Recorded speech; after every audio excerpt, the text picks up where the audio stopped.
الذي خلقكم من نفس واحدة وخلق منها زوجها وبث منهما رجالا كثيرا ونساء واتقوا الله الذي تساءلون به والأرحام إن الله كان عليكم رقيبا فإن أصدق الحديث كتاب الله وخير الهدي هدي محمد صلى الله عليه وسلم وشر الأمور محدثاتها وكل محدثة بدعة وكل بدعة ضلالة وكل ضلالة في النار أما بعد يبسب الله سبحانه وتعالى ebirungi byakolera ebitonde bantu n'ebitonde bitali bantu ye omuntu yalisaanye okwebaza Allah ekyenkizo kuba ebirungi byakolera omuntu akbal min dhalik yamuwa ni'matul islamin thumma wa'adahu aljanna wamala okumuwa obusiraamu namulaganyisa okumuwa ejjana ma la ayinu ra'at wala udhunu sami'at ng'ejjana gye yayogerako obulungi bwayo teri muntu yali abuwulidde so nga babwogera obulungi babwogera naye teri yali abuwulidde wala eyali abulabyeko bw'aliba nga Allah amuwadde n'agiraba falidhalik muddu muntu yalisaanye yebaze Allah subhanahu wa ta'ala nakukola nakussaako eddiba erigendako ebizigo sente ne bwogisiiga akakebe k'ebizigo teyinza kunyirira nga nakyo kitonde mu bitonde bya Allah n'ogula ekizigo kinene obulungi nogani nteyankanjisiiga oba embuzi tesobola kunyirira so gwe oluteekako nonyereketa byomu ne yeegomba toyinza kusingana nti nga yeyerusa kubanga weyerusa tewaliiwo Allah okuwa ekyo kyengera subhanahu wa ta'ala okutukola nga tuli bantu yakisalawo subhanahu wa ta'ala twali badde enswa nga batusiika singa batusiikadde oba enseenene oba ente nga bajja kukusala ku dhuhiya oba nga bakusala dda ebyo byonna bisoboka era waali badde okitegera kuba ente zikimanyi zisalibwa kullu dhalika ayuha al-ikhwa yudafi'una ila an nashkura rabbana subhanahu wa ta'ala ila an nashkura rabbana kituleetera okwebaza Allah kyava agamba nti wa in ta'uddu ni'mata Allahi la tuhsuha bwokwata internal system ebiri munda biyitirivu wali badde wamera omuddo wali badde nga ekijanjalo kimerayo wali badde nga wakusiiwa ngaoyagala kutakulayo ebyo byonna byonna Allah subhanahu wa ta'ala muntu bwabitunula yebaza Allah subhanahu wa ta'ala ente teyagiwa ensolo teyagiwa mukono kutakula wadde okuwandiika tosobola kuwandiikira bbaluwa nti mukama wange enjala endibo byosangewo akabaluwa kullu dhalika ayuha al-ikhwa gwe ng'omuntu osaanira okwebaza rabbal alamin subhanahu wa ta'ala falidhalika ayuha al-ikhwa kigambo kwebaza kigambo kinene wama zilna fi mawdu'una al-mawsula darusi yaffe tugimanyi ekwatagana ku kumanya ashaitan tumanyi shaitan inna shaitana lakum aduw fattakhidhuhu aduwwa mujimanye mujitegeere twatuuka ku nsonga madakhiri ashaitani makubo gaayo amakulu geyambisa twagatuukako tuli ku ly'ekkumi tugenda ku ly'ekkumi twamaze ery'ekkumi wa huwa alhawa twaginnyonnyodde bulungi n'ebifaananyi byayo nawo omuntu bw'anaamaliriza ng'agoberedde hawaaho okwagala falidhalik kuba ery'ekkumi suu dhanni mukkiriza yenna akimanyi nti ajja kusisinkana baari aho subhanahu wa ta'ala la tadhunanna li ikhwanikum sharran tosaanidde kulowooleza muganda wo yenna kabi la tadhunanna li ikhwanikum sharran musiraamu talowooleza musiraamu munne kabi so nno shaitaanu bweraba engeri eyo eteekamu puresha y'amaanyi nnyo olowooza endowooza ezitali ntuufu lwaki kubanga buli olowooza munno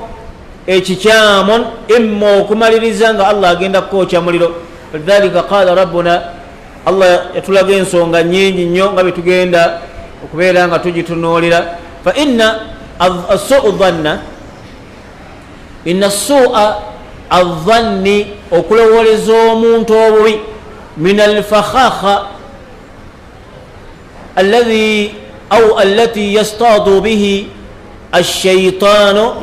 بها الشيطان قلوب المؤمنين أو قلوب العباد. kiba kitimba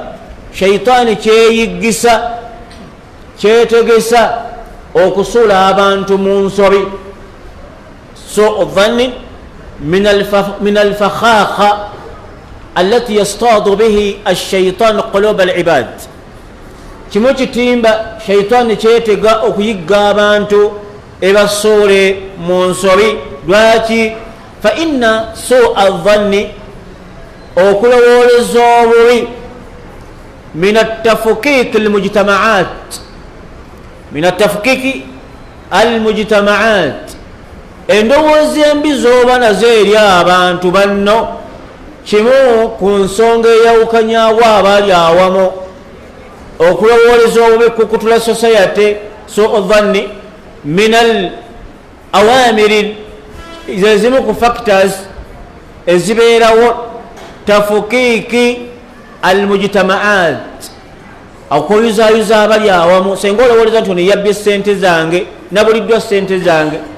naye ndowooza kambaddi go wazibbye. senga omuntu oyo abanga teyabbye sente ezo yeyongera kwagala, omuntu oyo yeyongera kwagala. asenga ogamba nti goyagala mukazi wange,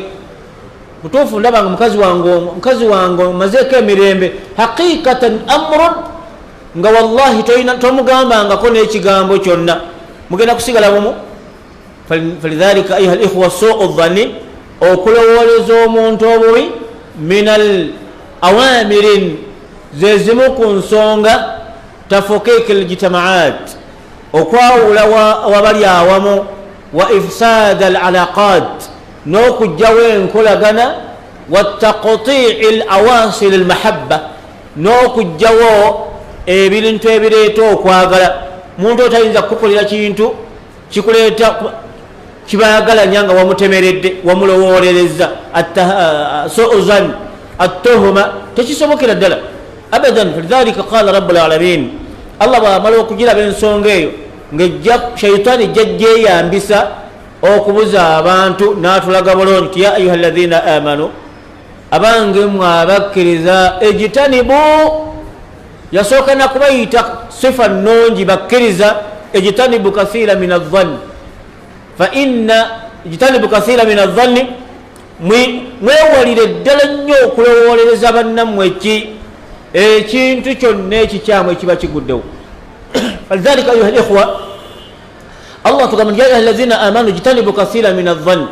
inna ba'da adhanni ithm. abanga bwe lwolowoleza ennyo tuuka ku nsonga ngaendowooza gyolowooza nga lifuusa ezambi inda allahi jalla waala, ithm nga lifuusa ezambi. wala yaghtab ba'dukum ba'da, ate temugeya buli lwogeya oba olina endowooza embi eri omuntu oli. allahu subhanahu wataala atugana embeera eyo bwamaliza naga ayuhibu ahadukum an yaakula lahma akhihi maita. waliwo omuntu yali egombye okulya omuntu ng'ate afudde, yalibadde n'omulamu naye mayitan wali egombye okulya munno, baka allah natugamba mukyewalire ddala. falidhalika ayuha likhwa idha waqa'at alhadithatun, bwewaba nga waguddewo ekintu ekigudde ku musiraamu, la tadhunanna liikhwanikum sharran, temulowolezanga munno, tolowolezanga musiraamu munno kintu kyonna. falidhalik falamma waqa'at alhadithatun ala aishata radiyallahu anha, aisha bebamugamba nti yayenze yasigadde ne sahaba omu min ashabi rasulillah, fattahamuhu, sahaba oyo ne bamutemerera annahu waqa'a ala aisha, yayenze ku aisha radiyallahu anha ifqun mubin, ifqun kabih, kutemerera kwa amaanyi. ayuha likhwa, allah natugamba nti abange ebintu ebyo mwayogedde bizibu nnyo, nzowooza egyo mwalowoleza bannammwe enzibu nnyo. allah nagamba nti lawula idh sami'tumuhu, kale senga bwe mwawulidde amawulire ago nga gamaze batuuka mu matu gammwe, dhanna almu'minuuna walmu'minaati bianfusihim khayran, abange kimwali soosa okukola ki? kwelowolereza bulungi. awo wonna abalowooza amawulire amabi lahum adhabun alim, Allah agenda babonereza. Falidhalik wabanga waliwo ekintu ekimutuuseeko muntu yenna omusiraamu muwe excuse 7 kama qala ahlul ilm, gamba nti oba nedda oba balabye bubi oba bayogedde leka kukonamu bukonyi sitampu oyo waba yakikoze ateekwa kukikola. La mukkiriza si bwati bwakola tayongerako munyaggweyo wabula asooka okuzibiikiriza. Lwaki? innama almuminuna ikhwa, abanga abakkiriza mwenna muli baluganda. Faslihu baina akhawaikum, wabawo ekitabuse wakati wammwe mulongoose bulongoosa. Si suu dhanni, temulowolezanga bannamwe ki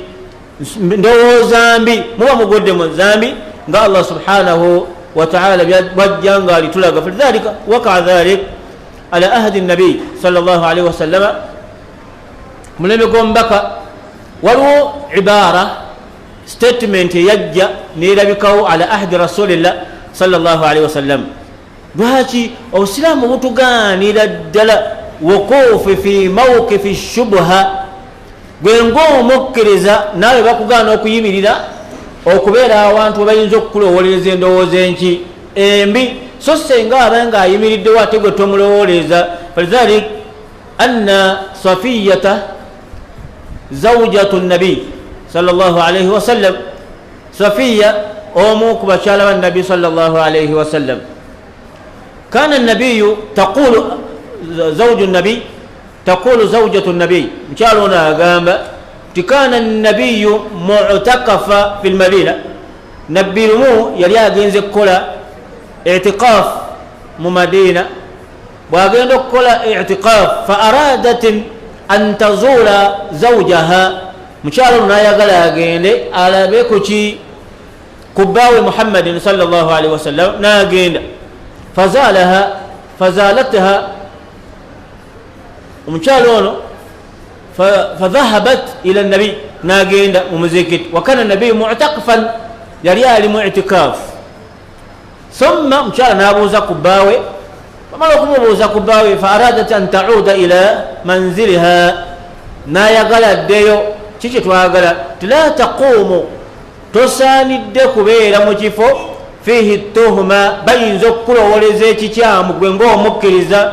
amma bwabanga agudde mu nsobi la tadhunnu lahu sharran, temumulowoleza kabi, liannahu ikhwanukum, muganda wammwe. falidhalik taqulu, mukyala ono agamba nti qalabani nabiyu sallallahu alaihi wasallama, bwamala okumulambula mbaka namulinyira mu bigere, mbaka sallallahu alaihi wasallama nalinyira mu mukyala we mu bigere. kiba kitegeeza namuwerekeraku sallallahu alaihi wasallam, ne bajja nga bamuwerekedde. omukyala oyo kana titaskono, yali asula fi daari zaid bun usama bun zaid, kweza ennyumba za usama bun zaidin. omukyala ono kwe yali asula,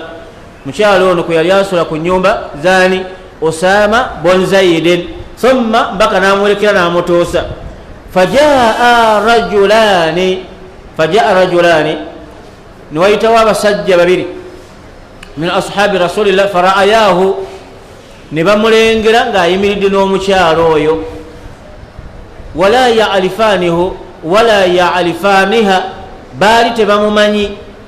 mukyala oyo nga tebamumanyi. mbaka nakirowooza nti abantu abo we bandabye wano bayinza okuba nagenze mu i'tikaf bakimanyi, naye ate ndina mukyala wano.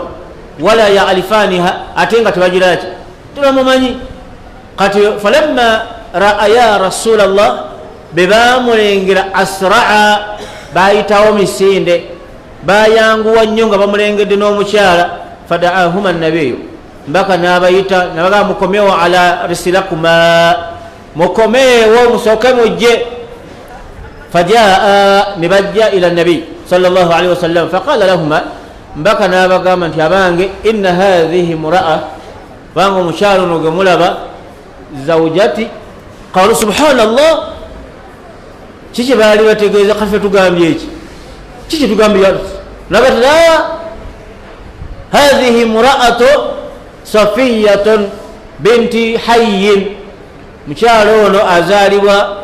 sajja ayitibwa hayyi. zawjati mukyala wange. Qalu subhanallah ya rasulallah, nebewuunya nabo bati fa inni khashitu, nze kyentidde ki an yakzafa shaitan fi qulubikum shay'a wa fi riwaya sharran, shaitan ejja baleetera ekintu mu muki ekkubo lyayo eryo, laba ekintu n'okiraba mu ngeri eteri yakyo ng'ofuna endowooza. Bakalaga ti bo bagamba tulina kye tukoze ya rasulallah, fe tukugambye ki? Aga nti la inni khashitu, ntidde an yakzafa ashaitan fi qulubikum shay'a. Hadisi endala egamba sharran, ejja baleetera ekibi mu kindowooleze. Lwaki? Kubanga waali yagenze mu itikaafu, ate alina mukyala wali, ate omukyala tebagiraki, tebamumanyi. Kati awo ekiddira shaitani kuleeta madde bulijjo ogamba, bulijjo togamba, omudde awo mugamba bugambi, ndoza namwe mumulabi. La hawla wala quwwata illa billah. Nawe kijja ng'omuntu ala sabiri shaitani, mpaka n'abayita naga nti mujje mbategeeze, kubanga shaitani aduwwun lana. Kitegerekese, shaitani mulabe waffe, so nga ebituufu ebirina. Falidhalika sa'alat Aisha radhiyallahu anha nabiyya, Aisha abuuza nabi, ya rasulallah, inna kuhana, abasajja abaloga abo, kanu yuhaddithunana bishay'in, batubuuliranga ekintu fawajadnahu haqqan, sajja mulogo naye nakubuulira ekintu n'okisingana nga bwe yakikugambye nga weekiri. Faqala nabiyu sallallahu alayhi wa sallam, tilika kalimatu haqq, mulogo kyabagambye kituufu. Mulogo singa kugamba ekintu, musamize mukubi wa kitabo asobola okugamba ekintu haqqa nga kiki, nga kituufu. Lwaki? Nagamba fa inna shaitana, shaitani eyo gye mulaba, kana yahtariqu samawati sab'a, yali eyingira waggulu eyo kuba gye yali ng'emanyiyo bulungi. Shaitani emanyiyo bulungi, buli akali waggulu ekamanyi, awamu ne programu ya Allah netambula ku nsi kuno yali ng'egiraba bulungi. Bitegereka. Kati Omubaka sallallahu anyuza agamba Aisha ku kibuuzo kyamubuuzizza, n'amugamba nti ashaitani yakdhifu, amawulire age genda neegalaba, nejjayo wayahfadhuha, neegakuuma, mawulire geerabye waggulu, wayakdhifuha, nejjegaleeta fi udhuni waliyihi, mwono omuntu waayo yono omulogo, nemuleetera amawulire. So nga amawulire yagalabaddewa waggulu, negakuuma, negamuleetera nga haqiqatan, nemugamba nti wategere nti ku kyalo kyempanga ge gaali waggulu bajja kuttayo omuntu mu myaka egijja nga 2,000. Muntu oyo ajja kuzaalibwa, bamukwate, bamusale, bamusibe emigwa, bamusole mu kitoogo, naye abantu be tebajja mumulaba. Ebyo byaliyo waggulu, yabiraba ku lubaawo, nejja nabyo nabyagamba nti wayahfadhuha, nebigiraki, nebikuuma. Walakina shaitani yazidu fiha, naye yongeramu ebyayo, fa innahu kadhub, kubanga nimba nnyo. Kitegerekese. Kati gali amawulire galeetera omuntu ono, nemugaa nti wategere nti bagenda kujja abantu, waliwo omuntu gwe battira mu kitoogo, naye bwe baba bakujjidde bagambe nti omuntu ali wano, ku bantu be bali bajja omuloota, haqiqa n'amuloota ng'embeera gy'alimu, ne bagenda babadde bamunyonya, tebamulaba, ne bamusangawo. Kitegerekese. Be bamusangawo, Allah banaye twabagamba muwoza ddiini mukirabye, twabagamba nti bannange ddiini weeri naye ebintu byaffe bikola. Kati mulabye muntu mumusanzeewo, wallahi naawe nga ogwamuga nti mawulire matuufu, shaitani yaleeta matuufu negaleetera omulogo. Naye mbakaga nti fa innahu yazidu fiha, mwebyo ebituufu weyisize ebyayo ebikyamu nekusula mu nsobi, bemumala omusiŋŋaanayo, thumma ne mumuziika. Oluvannyuma lw'emyezi egi n'addamu n'aloota nti njagala kunzimbira ssabo, njagala kusamirira mmandwa zange, abantu baawo temujja kuzaala bemutansamirire. Nabwe mawulire agajja waggulu, yazidu fiha. Kati mwakkiriza kiri kino munakigaana? Muyinza okukigaana nga kiri omuntu mwamusangawo, mujja kufa, temujja kuzaala, nemaali tejja kujja mu maka gano, kujja kunga mugize eki.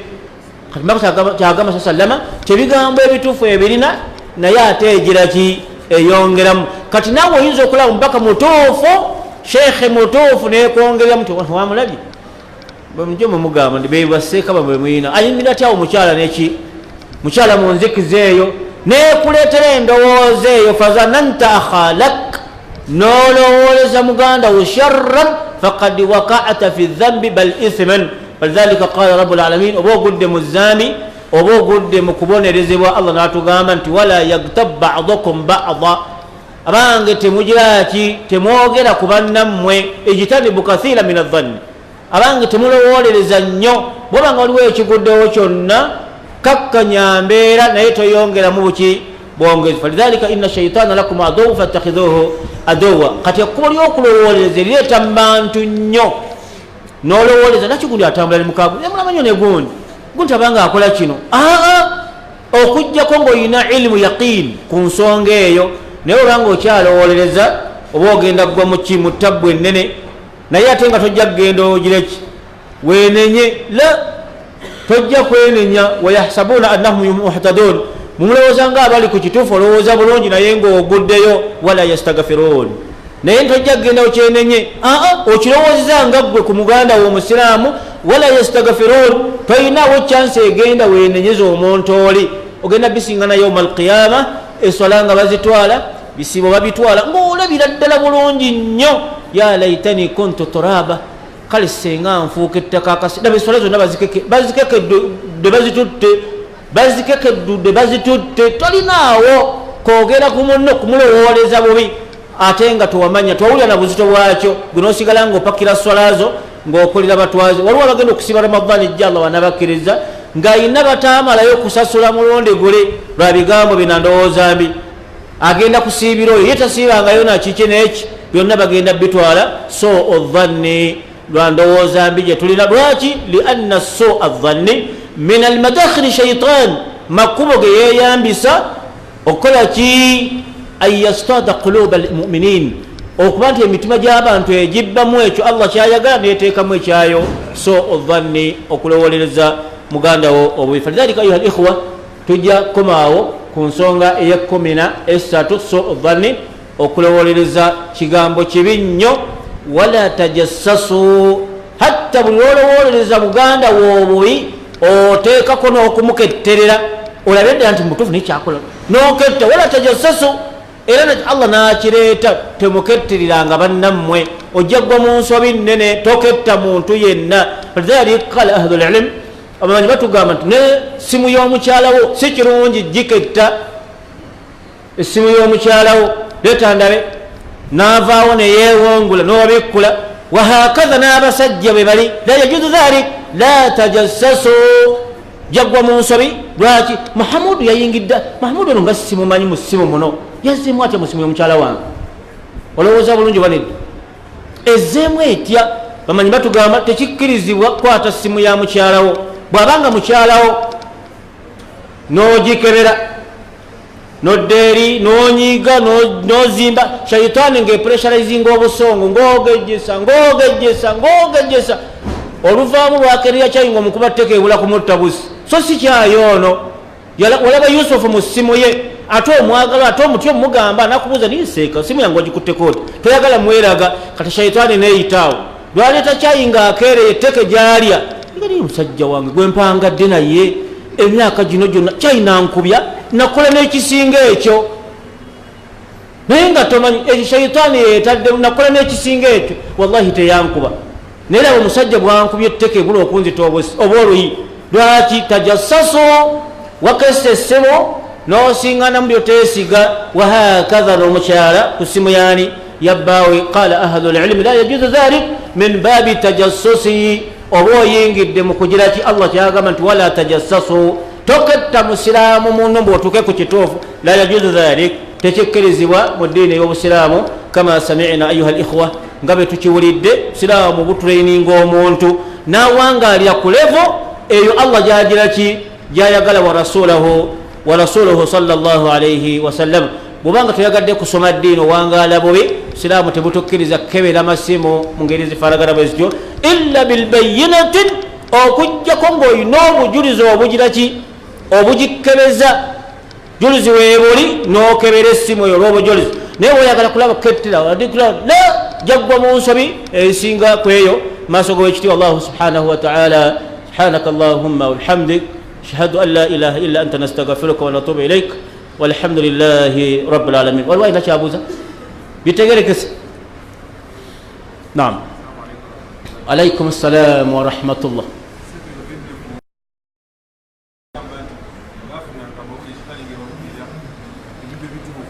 لا سي الشيطان كهانا بابا بلوغو نعم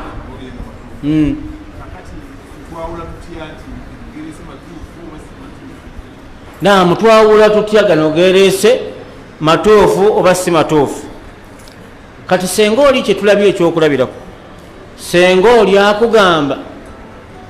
ejja negamba nti omuntu nakugamba nti omuntu oli namuloota muntu wamwe namulabye namuntu waffe namulabye ali wano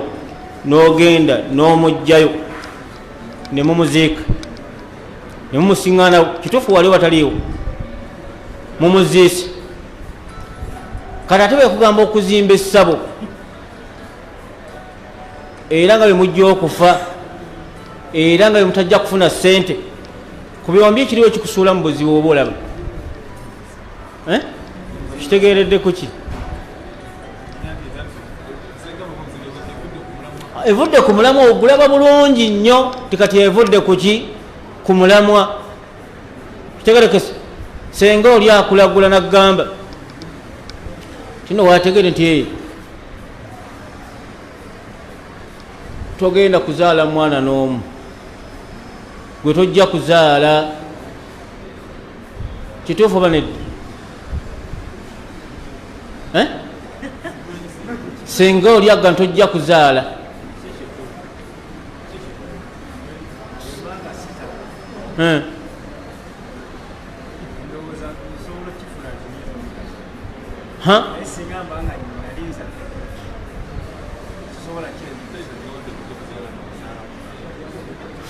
tokiraba agambye nti senga tazaalanga kayinza okukikkiriza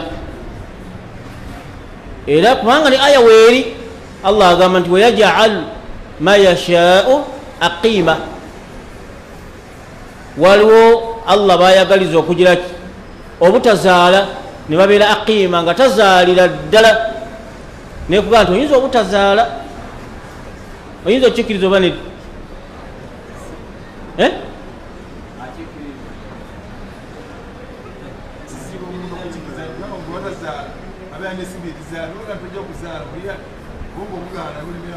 kati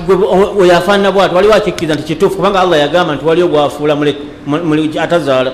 ate bajja naye kugamba nga wazaalako tukiraba ojja noma nti nokuba kulimba abaana benina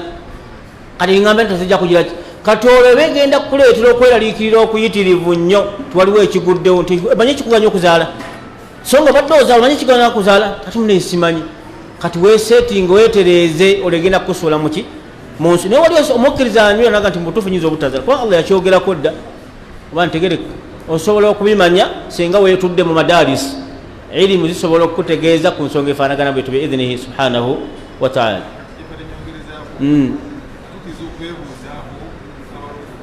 osobola omwebuuzaako ku nsonga naye bweyingira mu akida la ng'ogoba bweyingira mu akida ng'ogoba kasasiro kitegerekese ebintu ebya duniya tusobola omwebuuzaako ebingira mu akida la okujjako nga yakunyumiriza bunyumiriza n'osengejja kujjako nga yakunyumiriza n'osengejja mubutuufu okusinziira ku Qur'an na kino kyayogedde kyandiba ekituufu lwaki kubanga shaitaani zaali zigenda waggulu nga amawulire era zigalina nakakati amatuufu zigalina kubanga nabbi yatugamba nti wayahfadhuha zagakuuma dda zigalina amatuufu naye amatuufu ago weziyisa ki wezongerera obulimba bwazo kati olina kusoma nnyo n'otegera shaitaani kyeki n'ebigambo byayo n'ennyiko zaayo n'okulimba kwayo kitegerekese nabbi isa bwazaalibwa ne baggala amagulu eryokusatu nemugamba kabatunyumiza falamma wulida nabiyuna isa alaihi salatu wassalam hujiba ani thalasi amagulu asatu nebagagira ki nebagaggala ngekoma kuli akuno olwo kuva olwo tiyaddamu kufuna mawulire. Falamma wulida nabiyu sallallahu alaihi wasallam nagana ne bagasiba mbaka olwazaliwa bweppa lwagwa ku ttaka bepanya ana ne bagasiba negaggwerawo ddala ne bagasiba somma ne gakomawo ne gagenda eri bakyala baago ne kati waayi mumanye ekyagudde mu nsi tya ayifu kyalina we tuyita baggaddewo dda wallahi asobola kuyitawo bano abawaka ne baga nti izhabu ila magharibi al-ardi wa masharikiha la'alla tajidu furujan. Nedda malaika basibye wano mwambukira wano mugende ensi gyeva enjuba gyeva negyegwa tumuyinza kubula we muyita amma ekiteeso kirungi ne gagenda ogenda okutuukayo yonna nga wasiringe. Allah kyatunyumiza obulungi la yasammauna ila al-malal al-a'la wa yukdhafuna min kulli janibin duhuran wa lahum al-'adhabu al-wasib. Takyali asobola yasammauna kuwuliriza biriwo oba kugendayo wonna twateeka ate yettanda okugendayo ayina azaabu tezeyogere bamukubirayo emboko mpitirivu kitegerekesa kati nigakomawo gaba gakomawo wegasangira nabi sallallahu alaihi wasallam ngaali agenda mu katalo keyogondi waqaz asaaza abantu ino kati abaye musoke mulike kiki kino ekiguddewo musembere tulabe. Allah gantu wa isarafna ilayka nafala min aljin yastami'una alqur'ana falamma hadaruhu qalu ansitu begawuli ya Muhammad nga asoma Qur'ana sajja asoma bigambo kibino bigambo bino tubirabangana ku bigambo ki negasembera falamma hadaruhu negamusembera la yarahum nabbi nga tagalaba qalu ansitu buli aliwa lusirika sibo mumwago ansitu nebawuliriza falamma qudiya wallaw ila qaumihim mundhirin. Qur'ani neba kuba matima jonna negigonda falamma qudiya mbaka wamala eswala yagimaze wallaw ila qaumihim mundhirin qalu ya qaumana ajibu da'iya allahi wa aminu bihi. Bannange tulina ebigambo byetuwulidde kyekitufu amagulu bagasibye tukomyewo tubadde tukomawo gamagulu olwedde bagasibye tetukyalina bwe tuyinza kuyita naye tuwulidde omusajja wallahi ng'alina ebigambo byayogera fa aminu mukkirize inna sami'na kitaban unzila min ba'di Musa musaddikan lima bayna yadayhi yahdi ila al-haqq wa ila tariqil mustaqim ya qaumana ajibu da'iya Allah wa aminu bihi yaghfir lakum min dhunubikum wa yujirkum min adhabin alim. Bannange tetujja kuddamu kubonerezebwa yawmal qiyamah betunakkiriza ebigambo byani byomusajja. Da'wa netandikirawo ya majinni thumma negatumayo omuntu mu majinni negatumayo ekitonde mugende mutugamba atukolere darusu atuweyo darusu tetuyinza kuva ku ebyo bigambo. Era omubaka sallama hadisi nga bwe yajja n'agiteekateeka mu swahala n'abanga yawulamu emiteeka ebiri ng'abantu balina darusu nga bo ne majini galina darusu imma nga esooka eri n'agireeta eno obanga eno ng'agitwala eri. Yasooka kubasomesa umuru dinihim eswala zaka hijja sawmu bamala kusoma ebyo byonna ne bategeera fiqihi thumma ne bagenda ku Qur'ano ne basoma Qur'ani zonna nga betunaabiraba mu maaso insha Allah subhanahu wa ta'ala. Wa hakadha tusaana okumanya ilimu okwatagana ku bitonde ebyo baganda baffe. Naam bitegerekesa ayuha al-ikhwa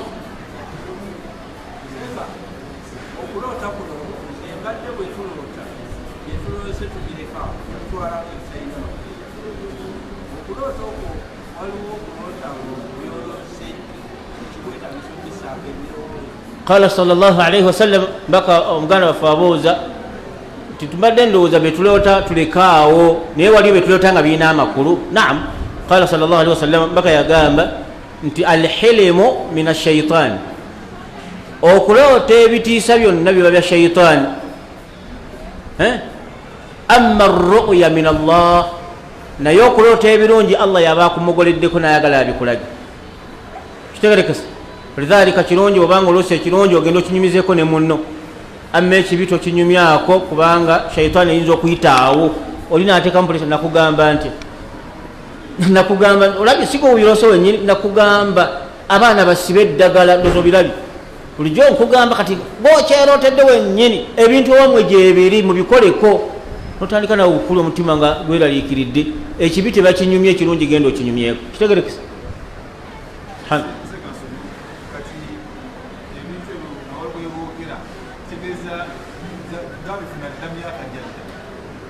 da babitegeera bo tebabimanyi nga bo da nabbi nagamba nti wayahfadhuha yona yegakuuma kubanga tegafanga gwe bwofa leero tubakagaliokifina sahaba basahaba we bali bayitirivu mu majini basahaba ekyo ittifaqu lulama bamanyi bakyegatta basahaba bakyaliwo mu majini yagasomesa nagasomesa ayitibwa sahaba yalabye nabbi namukkereza kutuusafira ku ekyo we bali bayitirivu basahaba mu majini amma mubantu baggwawo kitegerekesa yebasomesanga n'abatuuzanga betutudde wano n'abasomesa basahaba be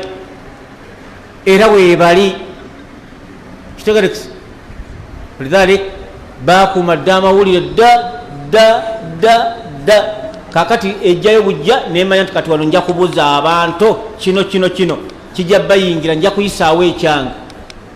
kitegerekesa oba netabika ebibi n'ebirungi kugenda okumaliriza ngaogudde mu nsobi kubanga gwe mulimu gwayo bitegerekesa subhanaka allahumma bihamdik naam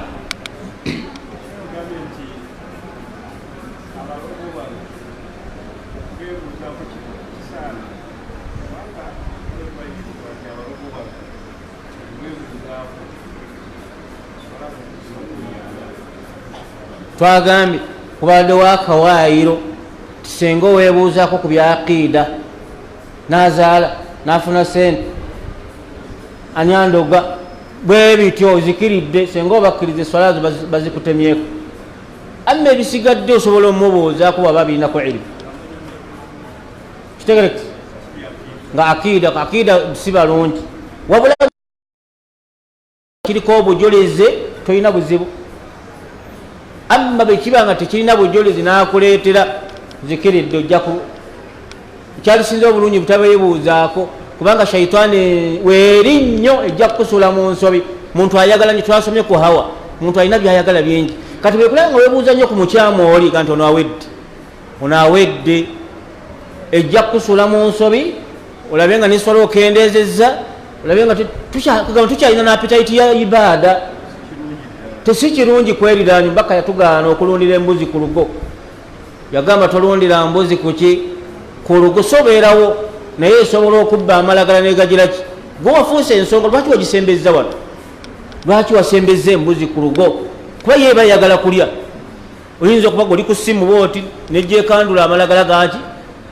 gwe wagisembeza wano tolundira mbuzi kuki muganda aga tosembeza ki muzigo kuki كمولي سبحانك اللهم وبحمدك أشهد أن لا إله إلا أنت نستغفرك ونتوب إليك وجزاكم الله خيرا.